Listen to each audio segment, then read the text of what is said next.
Welcome to the Space Dreamers Podcast, a Su Madre production.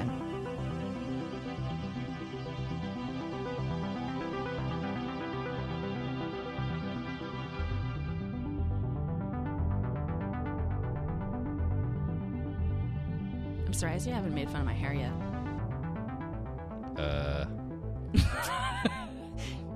I mean... Did you notice? Yeah, but I'm not, It looks good. I'm not gonna... I make too many jokes about your hair. So. As she was cutting it last night, I'm like, Jared's gonna have a field day with this.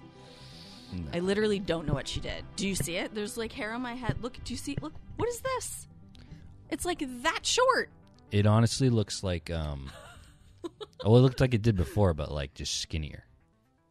Yeah, it's like wild. There's just less hair. Yeah, she really got into it. Okay, welcome to the Space Dreamers Podcast. You are listening now to a bonus episode. This is the first bonus episode of this kind that I decided would be a good idea to do. And it came about because of something else that we watched on this podcast. So basically, last episode, Heather and I discussed the collection of short stories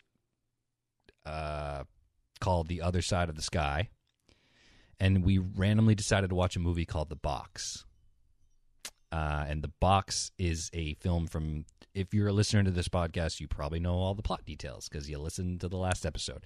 But it's from 2009. It's directed by the guy who directed Donnie Darko. It's his third movie. It's a really weird sci-fi movie. It's based on a short story called Button Button, which is written by Richard Matheson. And it was also turned into a Twilight Zone episode. It's apparently the kind of story that catches the imagination. So, also I have a co-host today. Say hello. Hello. Hello, Amy. So, the reason I'm doing this is because I had to take a break from reading Arthur C. Clarke specifically for this podcast, but for the episode I did with Heather, I read the short story Button Button because I got it in a collection of short stories. It was really cheap. I got it on my Kindle, so I read the story just for a little more discussion in the episode. And I don't like to not read, even though I'm not reading for this podcast, so I said I'm just going to read all the stories in this. It's called Button Button, Uncanny Stories by Richard Matheson. So I decided that I was going to just read that while I was doing this other work that was distracting me from this podcast. So in reading those stories, I realized that they're really good. So I read them all and decided that I just hit up Amy and I said, if you want to do a bonus episode, just read these stories and we'll talk about them.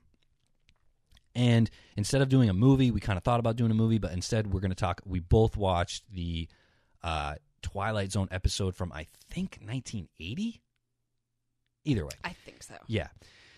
We both watched the Twilight Zone episode based on Button Button, and we're going to discuss, I believe Amy read 5 stories, including Button Button, so we'll just talk about some of them. My favorite stories from the collection, Amy was not able to read, so I'll probably just mention them. And Amy can talk about, I'll let Amy lead the discussions about the stories that we both read.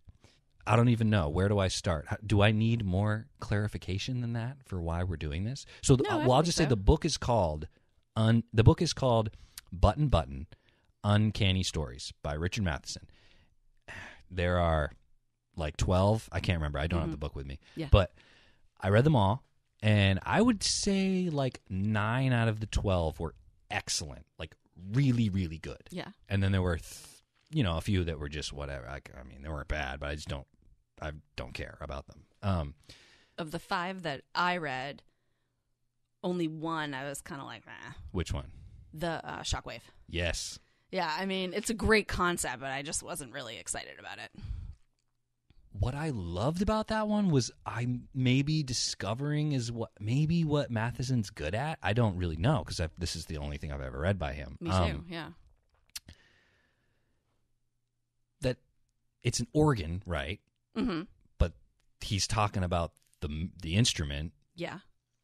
But they refer to it as a her. Yeah. And like they say that it's alive and it's an organ, which means 2 things. Oh. One of them being a thing that could be gendered and could be alive. And I just think just like that concept, that connection that he made alone is cool. As slightly uninteresting as the story was, I was very intrigued in the beginning how they kept saying organ. But I knew they were talking about the instrument, but they were referring to it like it was alive. And it's like organ. Right. It's like, it's just so, it was just cool. I liked it. Yeah. But in going back and figuring out which ones to have you read, even when I got to the title Shockwave, I was looking at it. I'd read it in the last week, and I was like, I have no idea what this is. I don't even remember what this is. I had to go to it and like read the first page. Oh yeah. To be like, oh yeah, it's about the living instrument. Yeah, the title doesn't. Yeah. I mean, I get where it comes from because basically the waves of music decimate the church. Right. So what was your favorite story? Oh. Actually, wait. Real quick question. Yeah. What genre would you even consider? Like Arthur C. Clarke is like science fiction, right? Yes. But even more specifically, space science fiction, hard science fiction. You kind of know what you're getting into when you get into it. Correct. What the heck is Matheson doing? When I was reading these, I kept thinking that these are adult versions of scary stories to read in the dark, like from when we were kids. Yeah, there's definitely that horror element to his writing. They're scary, they're creepy, they're eerie. Yeah, I mean, horror seems a little hard of a term for this because nothing was really horrific, like horrifying, but definitely it makes like the hair on the back of your neck stand up. Yeah, and it.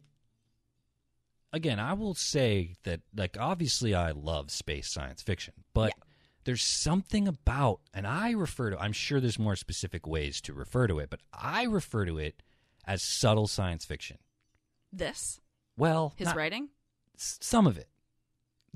We can get more specifically, like, not all of them. Like, you read Dying Room Only, right?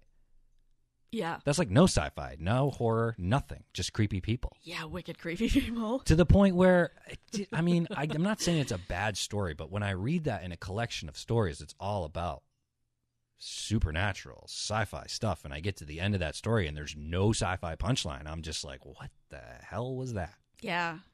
Not needed. Yeah. Same, like I like Stephen King, I'm not a huge fan, but I read a short story by him. I think it's called Big Trucker or something. Yeah. But there was no sci-fi in it. It was horrifically disgusting displays of humans treating each other in disgusting, despicable, horrific ways. Was it supposed to be sci-fi? There was no supernatural. I don't know. It was a Stephen King novella in a collection of 4 novellas. Yeah. Called Full Dark, No Stars. And like the story that comes before it is called 1922. And it's horror. It's supernatural. And then the second story I remember was that. I think it's called 1922. Big Trucker. Is that the Tom Jane? Yeah, that movie? Yeah. I read that story. I didn't know that was a story. I don't think I knew that was a story. It's a novella. Oh my God, that movie was Bro, awesome. that novella is incredible. Yeah. Dude, it ends with like so you saw the movie, right? Yeah. So you know how it opens with him in like a hotel room, like listening to the wall? Yeah. He's like listening for something. Yeah. And then as you watch the movie, you realize he's listening for the rats. Right. So the way that story ends, so the story is him telling the story. Oh. And it ends in the middle of a sentence because the rats eat him. Oh boy. Yeah. Wow. It's cool. Oh my gosh. I guess there's a lot of overlap, like with horror and science fiction, like because it's like at what point, and then even with supernatural stuff, like I mean, can't supernatural and science fiction kind of be similar? Yeah, and I think another maybe some of his stories you could maybe consider like magical realism. So let me give you an example of subtle sci-fi. Yeah. What I consider subtle sci-fi. So there's this book called The Vegetarian. Mm-hmm. I talked about it with I was a guest on a podcast. So The Vegetarian is a phenomenal novel, dude. It's written by Han Kang. She's South Korean. and it's about a woman who I don't really remember the details, but for whatever reason, you know, and it's in South Korea where there's I think they get into the culture of food over there. Like no one's a vegetarian or something. I can't remember. She decides to be a vegetarian out of the blue, and her whole family, like her husband, first of all, they don't want to be kids, husband, and then like all their extended family are like, why are you a vegetarian now? Like, why are you doing this? And she can't explain it. I feel like maybe she has like fucked up dreams or something about that. Yeah. But then she stops eating entirely. Oh. And she claims that she's a plant. Oh. And that she can, and by the end of the novel, she gets so bad that she's in like a nursing home type thing. Oh my gosh. Because she won't eat. And she goes out in the fucking front lawn and lays there naked in the sun because she thinks she's a plant. So what it comes down to is if she's not actually eating and she's taking her nourishment from the sun, then you're reading science fiction. If she's full of shit, or if something else is going on, or if she's lying, if she's somehow being fed in the normal way, then it's not science fiction. Yeah. You know? Yeah. But I'm 99.9% sure that you never find out. Yeah. And I loved that novel. And another one, here, another kind of example would be Never Let Me Go, which is certainly science fiction. Yep. But what drives you through that novel is not the science fiction. You're right. It's the romance. Yeah. It's the like growing up. It's coming of age stuff. Yeah. So that's like another example. And that is it's like literally the opposite of Clark. Yeah, absolutely. You know what I'm saying? Oh, yeah. Okay. Yeah. Cool. Yeah. So, for instance, there's one in that story. Okay, here's a fucking awesome story from the collection that you didn't read. It's called A Flourish of Strumpets. Okay? Yeah. And again, it's like this would never happen in real life, but it's not sci-fi. So there's like a married couple. And they live in the suburbs, and one night they get a knock on the door, and the dude opens the door, and it's a prostitute. Yeah. Fucking door-to-door prostitute in the suburbs, and the guy's like, "What? Like, why are you here? Like, you're a prostitute? You know what I mean?" She's like, "You want my services or not, dude?" And he's like, "No, go away. My wife is in here." Yeah. And she's like, "All right, whatever, you're lost." And then like the next night, same time, different prostitute. What? And he's like, "What the fuck is going on? Like, why aren't the cops here?" Oh my God. And he's like, "Please go away." And then like throughout this, also in the morning he drives to work with his neighbor. Yeah. And his neighbor's like, "What do you think about them prostitutes?"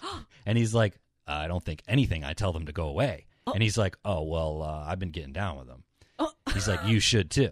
And the guy's like, "Dude, I'm married. Like, this is not like this. You're not weirded out by door-to-door prostitutes in the suburbs?" Yeah. And he's like, "No, I'm into it." So then finally, blah, blah, blah. He finally the dude convinces him. Mm-hmm. And it also gets so he's always the one who answers the door, and the wife is always like, "Is that another prostitute? Like, we're moving." This kind of shit. So then finally, dude, the guy gets with a prostitute. Well, the wife's home? I don't remember. But the next night, a handsome gentleman with a mustache shows up at the door and is like, "Is your wife home?" What? So that now the male prostitutes are gonna. And if you think about it, Amy, Matheson's down with testing people, right? Oh, 100%. Dude, because if you think about it, it's very simple. Don't sleep with the prostitute, and then a male prostitute won't show up and try to court your wife. If you just didn't do it, then your wife wouldn't be having sex with a good-looking man with a mustache. He specifically says mustache, and I wonder why. But, so it's the same thing. It's like, don't press the fucking button, and you won't die. Yeah. Or don't kill people. It's very simple. Don't sleep with prostitutes if you're married. It's very simple. I love that story just because it was just so weird. Yeah. You know, like you're with the guy. Like, why is this happening? Right. And like, that's not science fiction, but it's not normal. Correct. So yeah. Interesting. I loved that one. And I was bummed that it wasn't in the it sounds interesting. So what else? What other ones should we talk about? I honestly think, well, it's tough because I think that my favorite story was Mute, but the one that I loved the most was No Such Thing as Vampire. Yeah. I mean, because who's not going to chuckle at the end of that? Yeah. So No Such Thing as a Vampire was super good, and it reminded me of the Feather Pillow a little bit. I can see that. And Feather Pillow is another, like, that is subtle science fiction. Yes. Like, blood-sucking insects don't get that big. Right. But, you're in the Amazon jungle. Right. The story's written in the 1800s, when who the fuck knows what lives in there. Mm-hmm. It's like, it's speculative, I think, is more maybe the proper term. Yeah. These terms are all probably very much defined, and I just don't know them. Yeah. But, so tell me about No Such Thing as a Vampire. It begins with a gentleman's wife screaming when she wakes up because she's got blood all over her bosoms. Mm-hmm.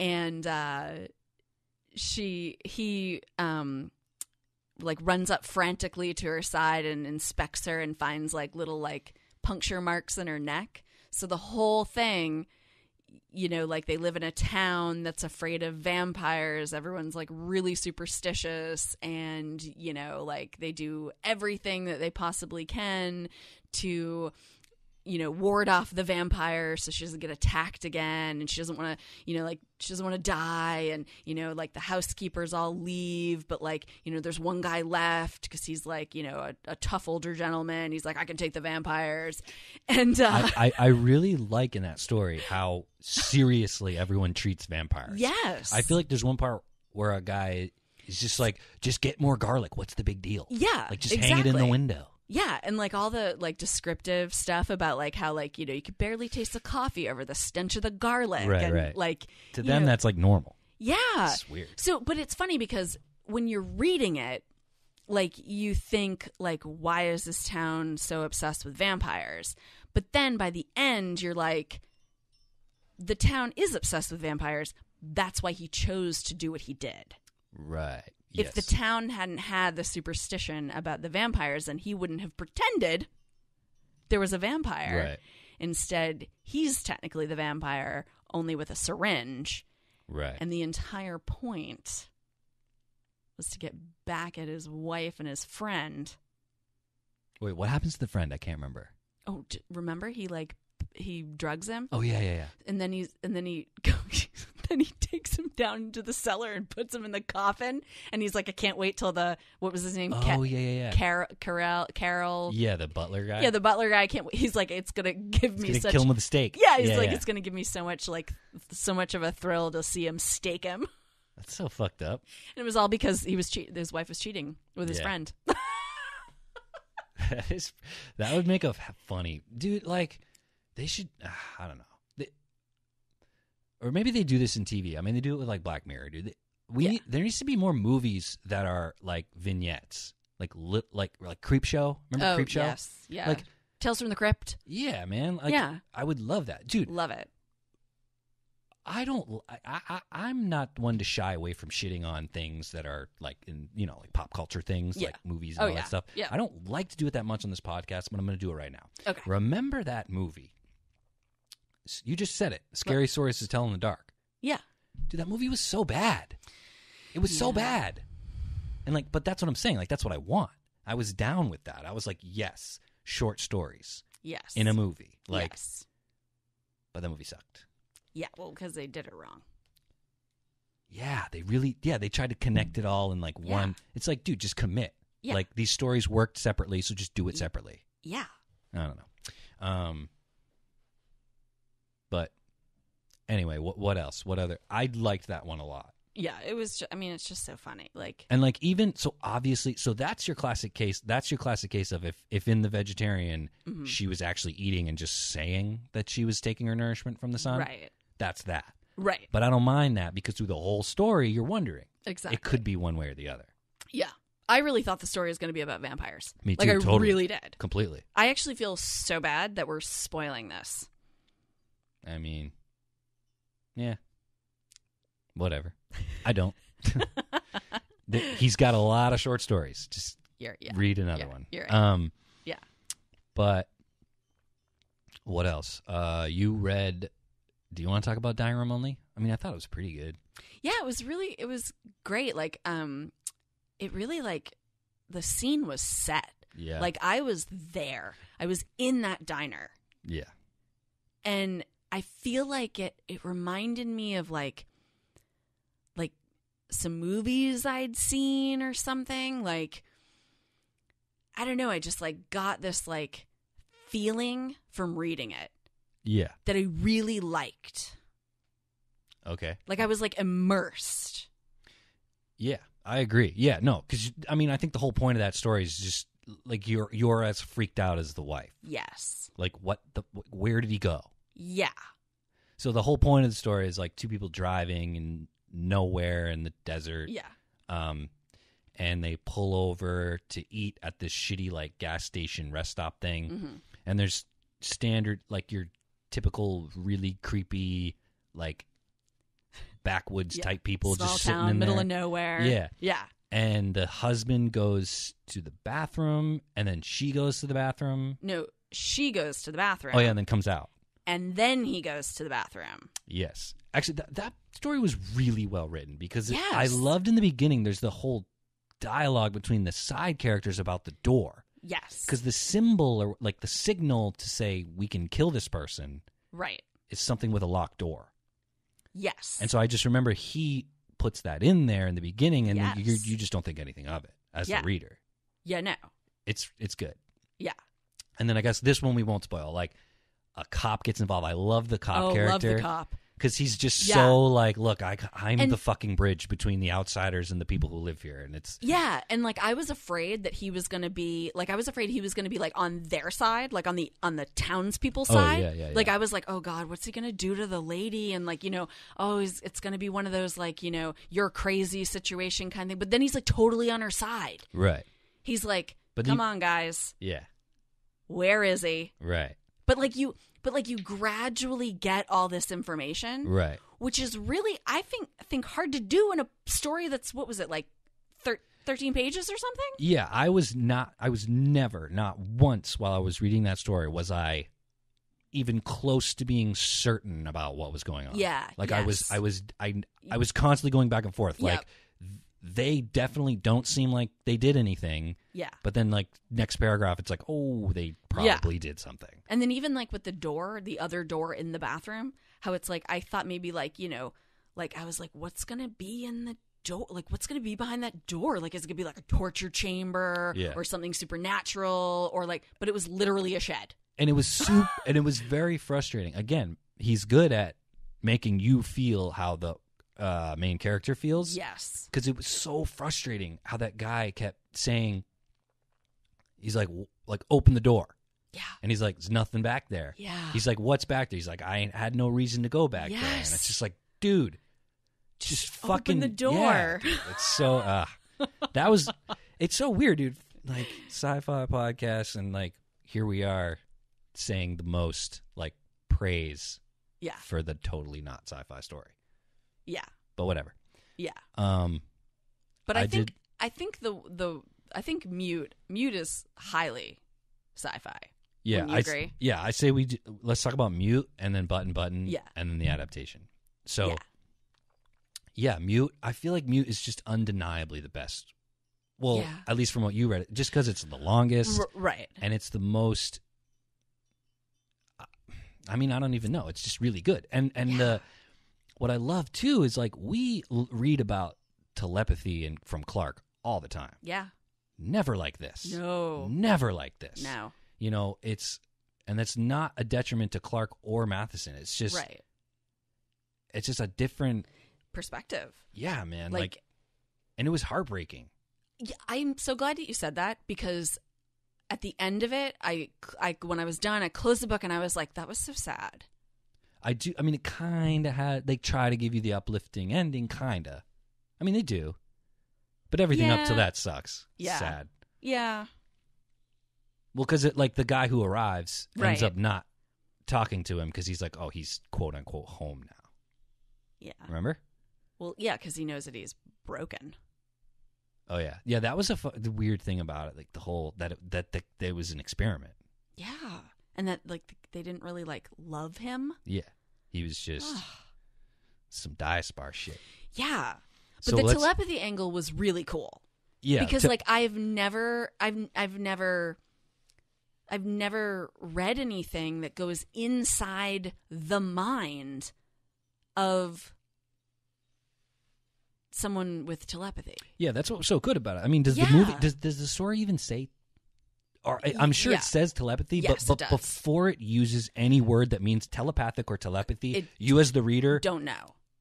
you gotta know, dude. No, Well, that's no, what's I so mean, good about it well, is that yeah, it builds okay, up. Right? Yes. How sorry. he's like the words hurt his brain. yeah, just like the concept that like words are like for stupid people, like Yeah, that they or don't- for a stupid civilization. Talking is for like it's just so it's a completely different way to communicate. It's like Yeah. it's like a yeah, it's a Like- go ahead. Like how the words themselves don't have any meaning Yeah. except the meaning we assign to them. But Right. with telepathy, like with receiving the thoughts, each thought has so much weight and breadth, like Right. that it's so much more meaningful. Yeah. And that words are like hard and dull and like painful. Yeah, I agree. Yes. It's almost, I don't know, I'm having this weird thought in my head. There's this song, I don't know what it's called, but it's by the Jizza, which is one of the guys from the Wu-Tang Clan. And it's, he says, I don't even know what he's talking about in the song. I just fucking love the way he says it. He goes, wide entrance, small exit like a funnel. Yeah. So it's almost like telepathy, speaking, right? Yeah. Is I got all kinds of shit going on in my head. Like I'm thinking things, I'm formulating sentences, I'm thinking about something going on over there, I'm thinking about some kind of text message I got to respond to. There's like all these things in my head, but I have to take it all and point it into this little teeny tiny concept that is like a sentence that I speak to you. Yeah. And all you're getting is like the little bit that comes out. Right. Where it almost seems like telepathy would be the opposite. Yes. It's like such a small amount of effort. I just think about a concept, and then it spreads out, and you receive it as this wide open, massive concept. You know what I mean? Yeah. That metaphor might not work perfectly, but I just like No, I like it. I get. yeah. So I mean, I would just say the best part about that story is his ability to describe telepathy without saying telepathy. Yeah. You know. Yeah. And I think the most insightful things, well, obviously they do, come from the guy who's visiting, the guy from Germany. Right. Or no, dude, I also love the people who adopt him. Yes, I know. They were just such like down to earth people, Absolutely. and those kind of people. Even though technically, like that wife, I mean, come on, she threw the letters away. Oh yeah, She burned the letters. yeah. So I she's mean, interfering We should give like a because she's interfering because she's being selfish. right. But you don't blame her. That's the thing. Yeah, I mean when you're confronted like Yeah. with the fantastic, Yeah. like what do you do? Yeah.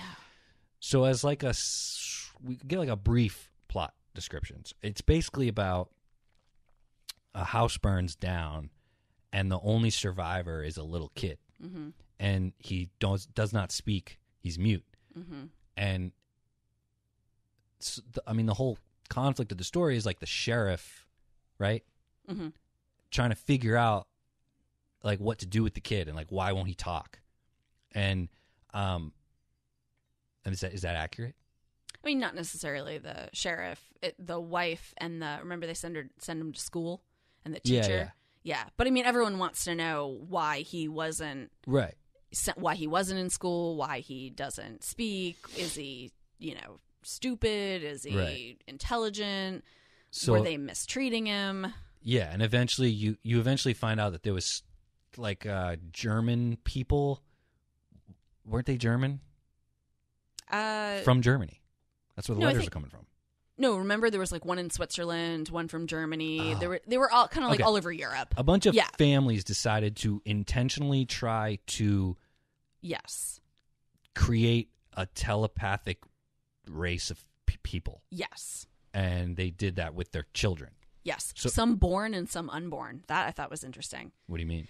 Is that some of the, by the time they decided to do this experiment, there were some kids that had already been born. So like they'd already been being raised normally. Right. And then some, it was like an in utero experiment. That must have been that kid, right? No. Really? He had been born. Oh, fuck. It's one of the reasons why the guy who showed up from Germany, he was from Germany, why he decided that he was just going to walk away.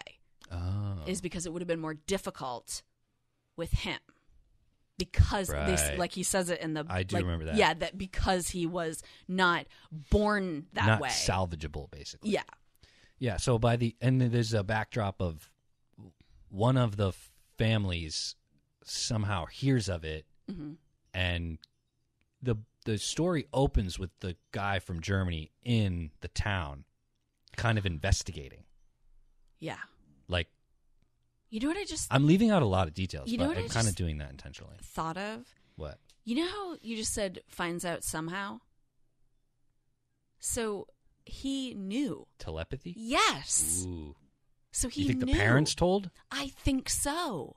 Mm. Because remember he said even though it had been a year since he'd known, he hadn't been able to get away. Ah. So that's what it was. He knew without the letters, it wouldn't have the letters wouldn't have mattered. That's yeah, man. wild. That's a really good metaphor, especially because they're letters, right? What do letters do? They make words. Yeah. You know, and words don't mean shit to a telepath. Yeah. Interesting. That's a very cool story. I agree. And it's the things that you read in Clark, but explored on in a human way, in a human level. Yeah, that I think is the most important part. There, one of the things that we have mentioned before is the lack of like human connection, and these stories are full of it. Oh yeah, I dude. mean, full of it's like it heavily relies on you being able to put yourself into that position, how you like emotionally react to these characters. If you're not with them, then I don't think these stories work. And I think that's why the Deep Range is so good. Yeah. It's the only one that does that. Yeah. But anyway. Yeah. Mute. Not the most exciting, but probably the best of what I read. Yeah. And you agree. Yeah.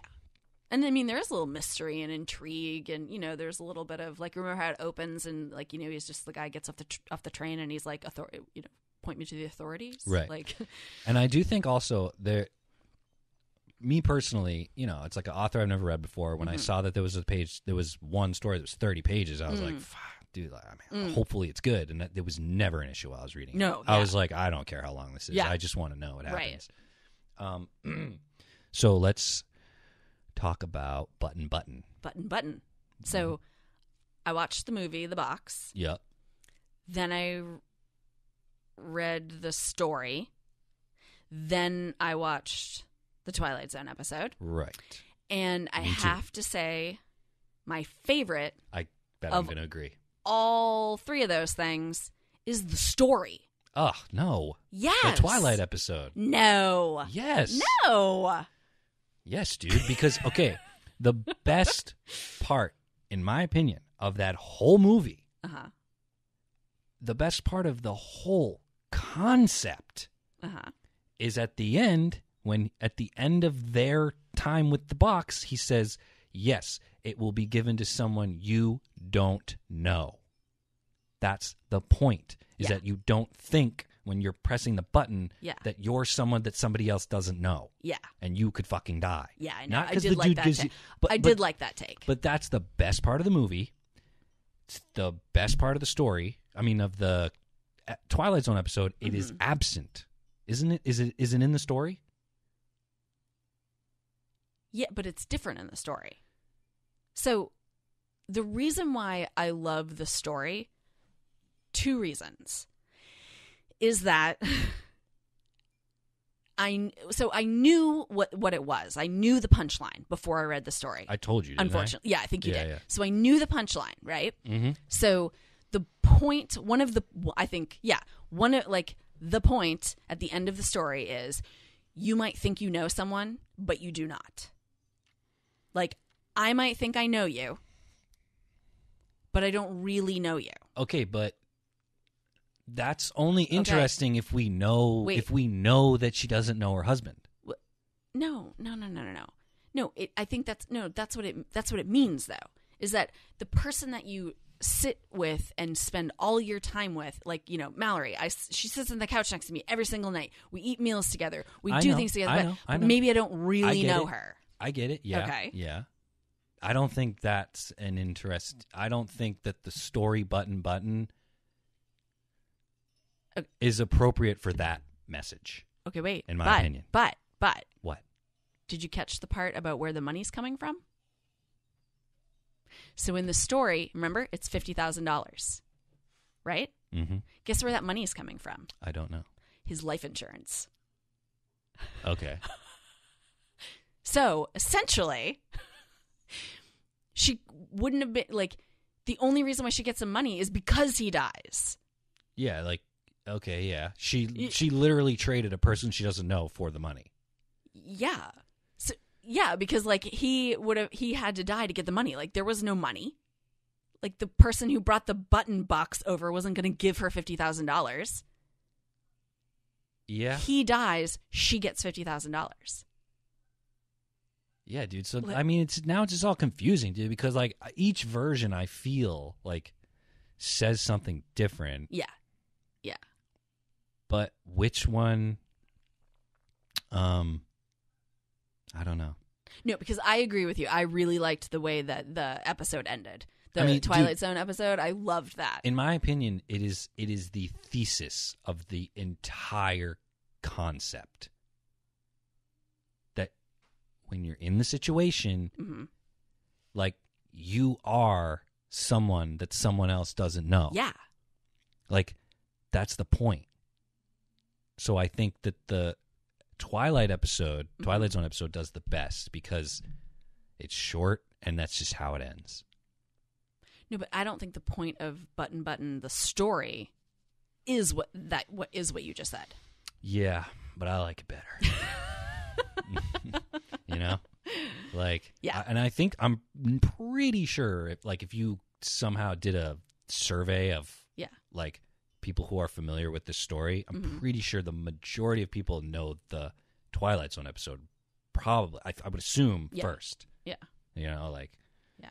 But I just feel like the story was much more sinister than the other ones. Yeah, but there's the other issue with like. I really like, and I don't know if you agree or if we've even talked about this, but I really like what Heather and I talked about in the episode that we discussed the box in. She said that like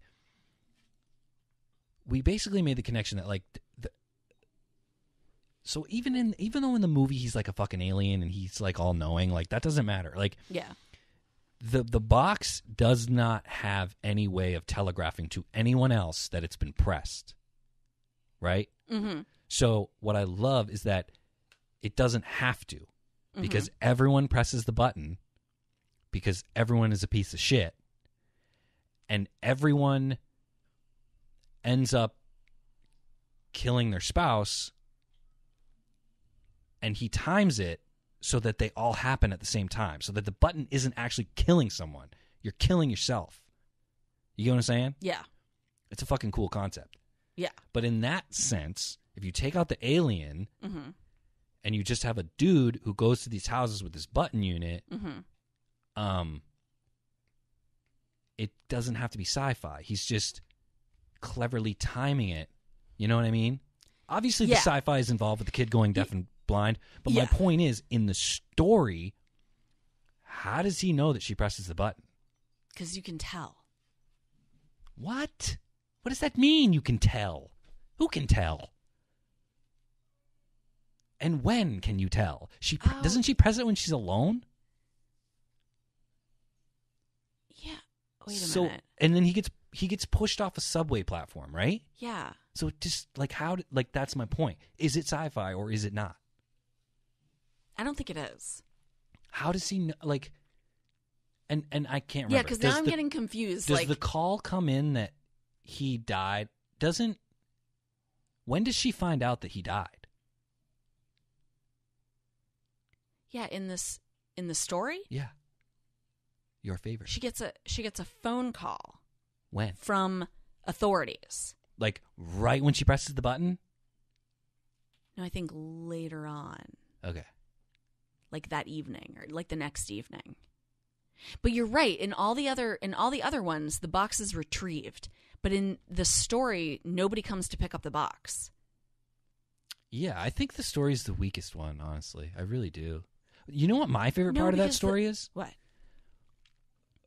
The human part, man. Yeah. The part where she wakes up, dude, and feels... I felt so bad for her, dude. Like, when she wakes up and feels the need to say to her husband, like, I wasn't saying... Right. What does she say? She's like, I wasn't saying that I'm unhappy. Yeah. I was just saying that it would be nice. Yeah. Like, that's so sad, dude. Yeah, Think I of all know. the people in the world who are just fucking Oh, yeah. miserable. Right. And would take the fucking money. Yeah. And need the fucking money. Yes.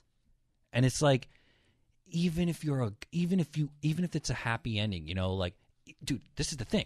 The quote unquote happy ending where the couple who needs fucking money doesn't kill a stranger, they still need money. They're still depressed. They're still sad. You know, it's not happy, you know? Although I think that's why the idea works in the story so well because they don't need it. Whereas, like, the Twilight Zone, come on. Like, how exaggerated was their deplorable life? You know? Yeah, that was hard to watch. Yeah. Like, they're just yelling at each other. I'm like, I felt like I was watching Day of the Dead. Yeah, yeah. I was like, what is this? Was this like an acting practice, like, back in the day? Like... I also vaguely remember a part in that episode where it's like a really long shot of her like sitting somewhere being like weird and freaking out. I remember watching that and just being like, "What is the point of this?" It could be it could wild. be a fraction of the length that it is. Yes, I know. Like, well, she's obsessively staring at the box. Remember, she's sitting at the table, like just chain smoking, and it's Mare Whittingham. I love her. Like, she's so great. She looked familiar. Yeah, she's in a bunch of stuff. Yeah. You know her older. She's like, you know what I mean? Like, right, because that's... Yeah.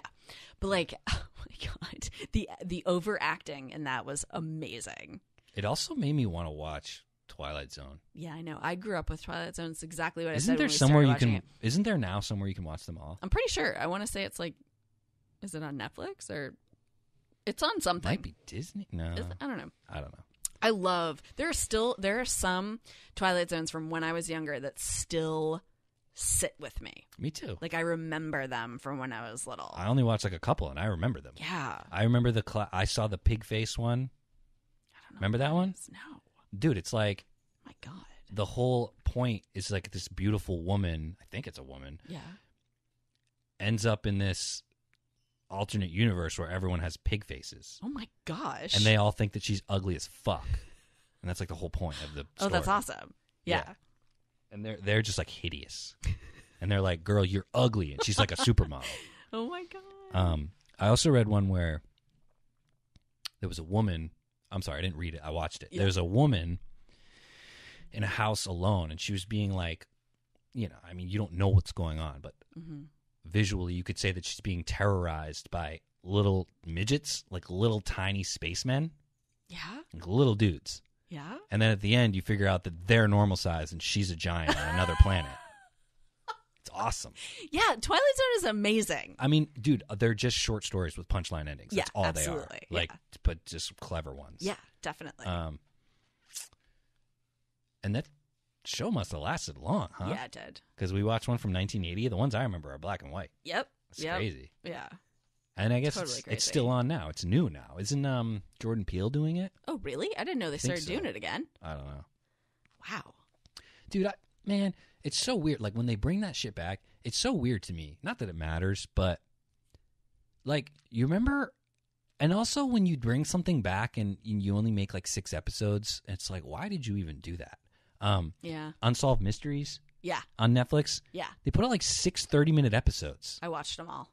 I watched, like, 2 of them, and I was just like, first of all, this is not nearly as good as the show was. The show was so much better. And second of all, this bullshit is on the internet now. Yeah. Like, this is a fucking YouTube video that I'm watching, really, on Netflix. And it's like, and what bothers me the most, dude, like, I get it, but, like, why does Netflix have to take a thing that was already a thing, and then just because you own it, you can put a Netflix original in front of it? Just why? Like, I hate that, dude. I know. Now that you've read the story and seen not comparing quality, but, like, what do you think about that movie, The Box? That movie was wild. Like, there are things that I loved about it, and then other things that I was just like, what in the world? So the next episode will be A Fall of Moondust, our first venture into the 1960s with Clark novels. Ooh. Or just Clark books at all. Wait, when did Richard Matheson write this stuff? Throughout his whole life, I think. Yeah.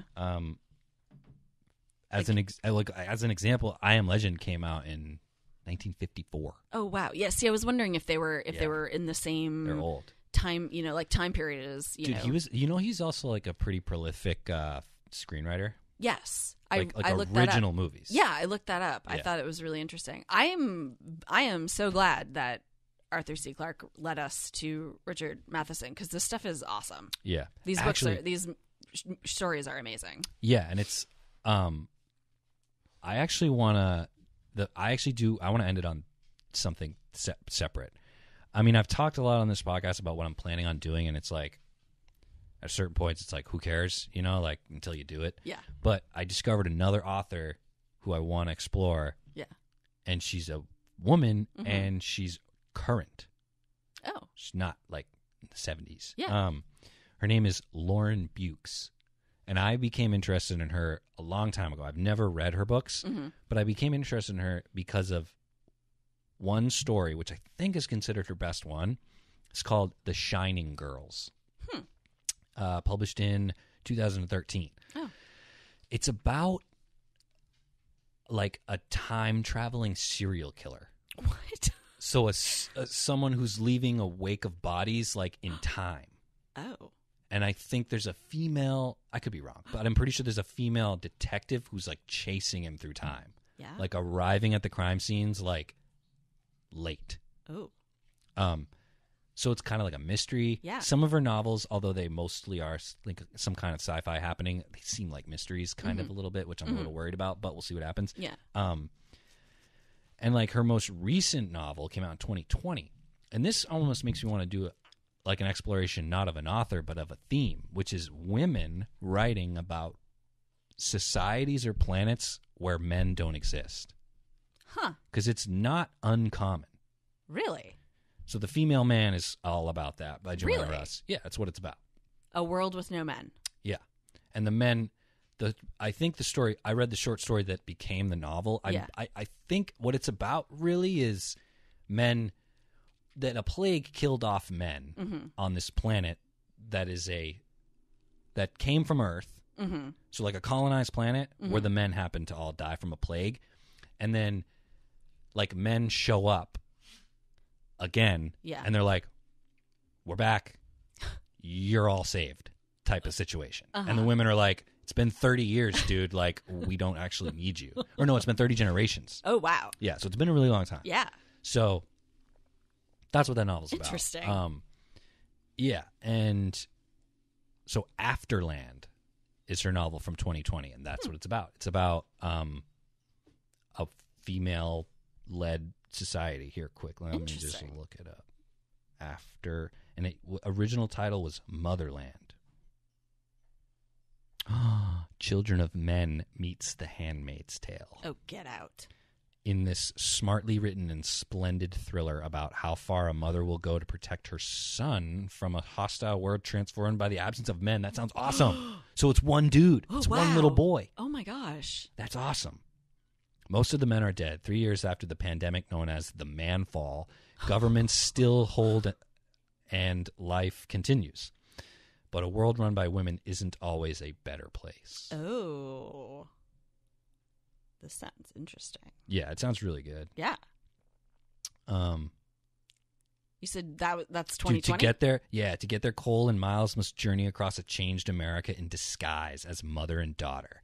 From a military base in Seattle to a luxury bunker, from an anarchist commune in Salt Lake City to a roaming cult that's all too ready to see Miles as the answer to their prayers. The two race to stay ahead of every step, even as Billy and her sinister crew draw closer. I don't know. I skipped the whole paragraph. Does sound interesting, but a little bit sounds like been there, done that. Not going to lie. But if it's an The interesting... Stand, anyone? If it's an interesting take, you know. Yeah, no, I'm totally down. Yeah. But, like, someone wants to sacrifice the kid, like, gee, didn't see that coming. Yeah, exactly. Zoo City. This one is... It's another book she wrote? And this book won the Arthur C. Clarke Award. Set in a world where murderers and other criminals acquire magical animals that are mystically bonded to them. Wait. What? That's like that show that's on HBO. About the... What's it called? Oh my God, what is it called? It can't be this, because this would be like there would have to be like a tie-in cover. No, but like everybody in the that's so weird. In the show, everyone has a little animal. It's like a little spirit animal thing. Oh my God, why can't I think of the name of it? Is it new? It's 2 seasons. I only watched 1 season. They're talking polar bear in it. Yeah, that's old shit. That's the Golden Compass and shit, right? Is that what it's called? Yeah, the Her Majesty's something or other. Yeah. Yeah. I think that's the Golden Compass. I think that's the same thing. It's from the same world. It doesn't. I don't fucking know. Yeah. But yeah, that's weird. Just murderers? Zinzi has a sloth on her back, a dirty 419 scam habit, and a talent for finding lost things. When a little old lady turns up dead and the cops confiscate her last paycheck, Zinzi's forced to take on her least favorite kind of job, missing persons. What? It's a fucking mystery, dude. God damn it. I don't know. I mean, I guess I'd be down just for the whatever is sci-fi about it. Yeah. All right, wait, let me just see what else. Is that Zoo City? There's one called Moxieland. Seems interesting.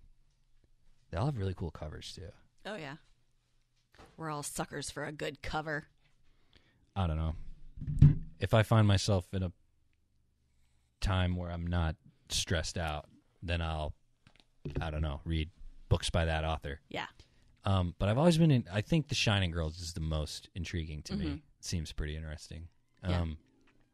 But anyway, let's wrap it up. So join us next time, Fall of Moondust.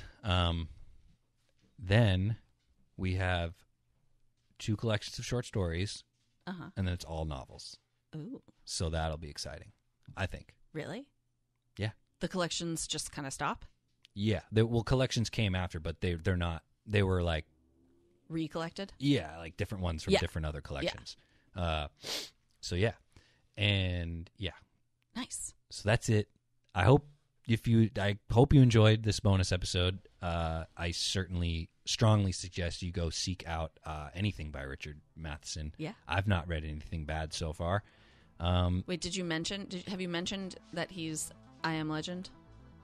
Did we mention that? Yeah. Well, yeah, he wrote I Am Legend, which has been adapted 3 times. Oh yeah, I read that too. Yeah, what's that's crazy. What's interesting is that the one that shares the title is apparently far and away the least connected. That's so wild. Yeah. Interesting. That's a weird title, man. I Am Legend. Like, how do you even... It's a great title. It is, but like, it should be reserved for a true legend. Is he legendary? I don't remember. Yeah, I don't... You know? It's like, why is he legend? I have to rewatch that one. It's a good movie. Yeah. But anyway. All right. Thank you for joining us. See you next time. Fall of Moondust. Follow me on Instagram, The Space Streamers, and have a wonderful day. Go read Richard Matheson and stay tuned for more Arthur C. Clarke. Maybe more Lauren Bukes, maybe some Joanna Russ, maybe some James Tiptree Jr., or maybe tomorrow I get hit by a bus. We'll see.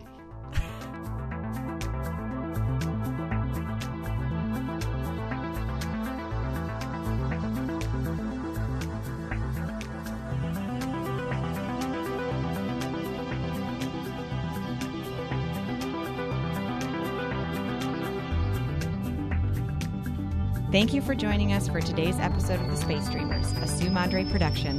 See you next time.